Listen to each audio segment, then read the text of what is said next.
But again, you know, Michael, the huge immigration intake is behind so much in politics now like this. I mean, they're running short of houses, right, in Victoria, so, well, everywhere, really. So this is one way of doing it, pinch the privately owned ones. Yesterday, though, the New South Wales Labor government handed down its first budget, a surplus. But here again, the trick in there, a lot of that surplus comes from having high levels of immigration, adding more workers, but we'll pay for it in the long term. What do you make of it? Well, firstly, I mean, let's get the positives. At least you've got a government that finally in New South Wales recognises that debt's a problem. I mean, the previous Green Liberal government never recognised there was a problem. So I've got to give them credit for that. And they've restructured the capital program, which I think was the right thing to do, and that's saved them some money. However, on the other side, you know, they've set themselves up for some real problems with the structural deficit going forward, because they've increased public sector wages under the hope they're going to get some productivity in the future, which I can tell you from experience is very difficult to do. But you're right, the short-term ability to at least project a surplus, you know, they're yet to deliver it, is due to property taxes, land taxes and payroll taxes, which are, yes, partly driven by immigration.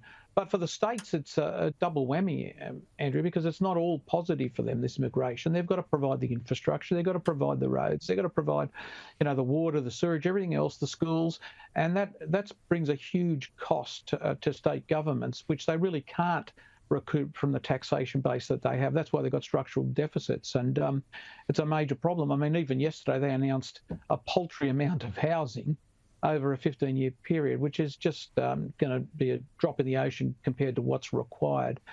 So look, you're right, property taxes help state governments, but ultimately it's a no-win, dead-end economic strategy. Yeah. But that bill that you talk about, having to pay, you know, spend more on water supplies and roads and hospitals and schools and all that, that's down the road, Michael. That's down the road. Instant sugar hit, worry about it later.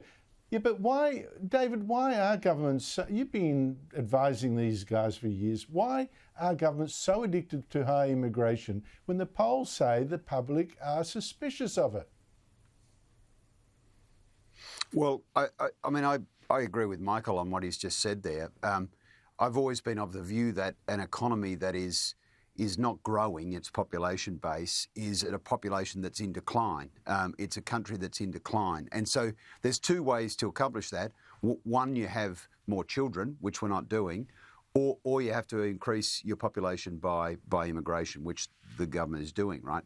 But the infrastructure and housing has to keep up with that. And we've seen this sort of crazy urban consolidation scheme in various state governments where they dribble out land release, which artificially inflates the price of the land, and it also restrains the amount that you have to spend on infrastructure. So you can keep your stamp duty revenue really high by making sure that you've constricted the supply, and you don't have to put the roads in, the schools in, the electricity systems in. So you get the population growth paying enormous prices for houses, and you don't have to spend the money on supplying the services to those houses. Everyone in state government wins, right? And that's where they found themselves. And there's also the problem with I hear your argument, David, about more immigration, otherwise you're declining. I don't know, you know, it's a Ponzi scheme. Where do you finally draw the line?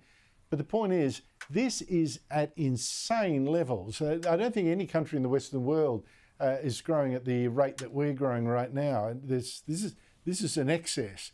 By the way, Michael, the government's going to tomorrow announce that inquiry by experts in the handling of the COVID-19 pandemic, not the Royal Commission it promised.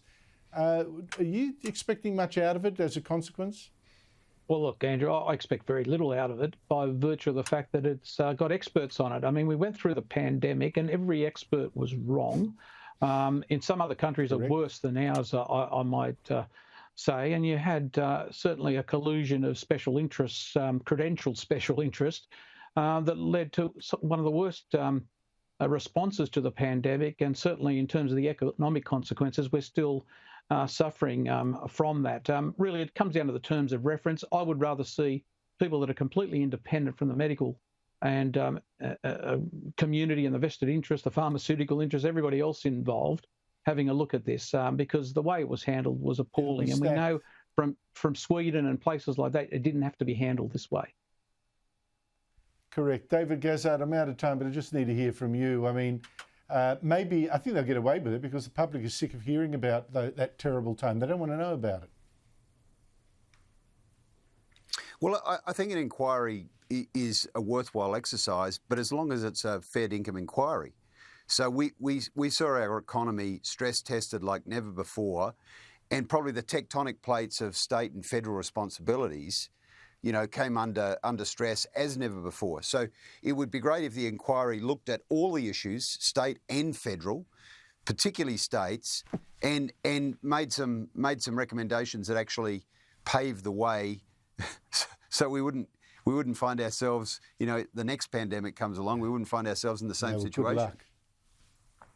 Seeing how it was so driven by raw politics, David, I think we're whistling in the dark, thinking that won't happen again. I wish you were right, crikey. David Gazzard, Michael Costa, thank you both for your time.